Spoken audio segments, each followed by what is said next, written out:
Arrêtez de vouloir écrire un arc narratif pour tous vos personnages. Vous écrivez une histoire, pas un CV.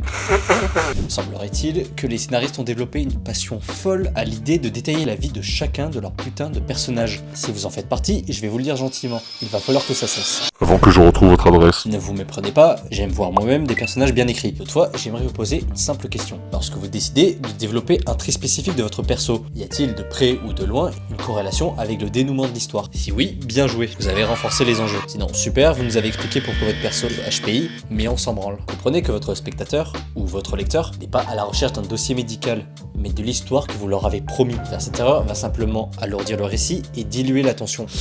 Et comme le public a une rétention de mouche, il est de votre devoir de comprendre que parfois il faut couper dans le gras. Mais ça ne veut pas dire que tout le gras se jette, non, il se transforme. Ne le retirez jamais complètement, c'est lui qui donne la texture et la saveur à votre personnage. Le supprimer totalement reviendrait à manger de la viande sans jus, c'est bien sécos quoi, bien sec. Le secret, ce n'est donc pas d'enlever le gras, mais de le faire fondre dans l'histoire pour qu'il nourrisse l'attention au lieu de la couvrir. Alors comment faire? L'utilisation des flashbacks, qu'on adore tant, n'est qu'un outil de storytelling parmi tant d'autres. Il y a d'autres façons de raconter et il n'y a certainement pas que les mots. Alors parlez moins et montrez plus. Environnement, accessoires, réputation et attitude, ce n'est qu'une petite poignée d'exemples parmi tant d'autres que vous pourrez trouver vous-même. Ces outils révèlent et donnent de la couleur à vos personnages de façon subtile, en plus de créer des questionnements à leur égard. Parce que oui, n'ayez pas peur que le public se pose des questions et qu'il n'ait pas la réponse tout de suite. Au contraire, c'est la chose à faire. Et si ça doit vraiment en venir aux mots, c'est pas l'inverse normalement. Alors, assurez-vous d'une part que l'information partagée par le personnage se fasse naturellement, et surtout que cette information ait un impact sur le protagoniste et le récit.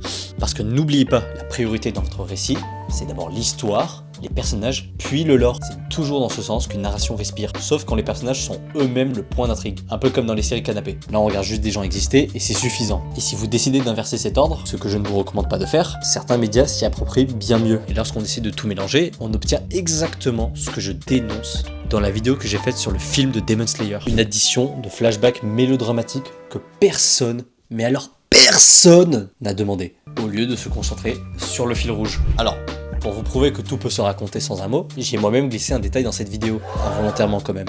Quelque chose de différent par rapport aux autres vidéos. Je suis sûr que certains l'ont déjà remarqué d'ailleurs, et je n'ai pas eu besoin de le dire. Saurez-vous le trouver ?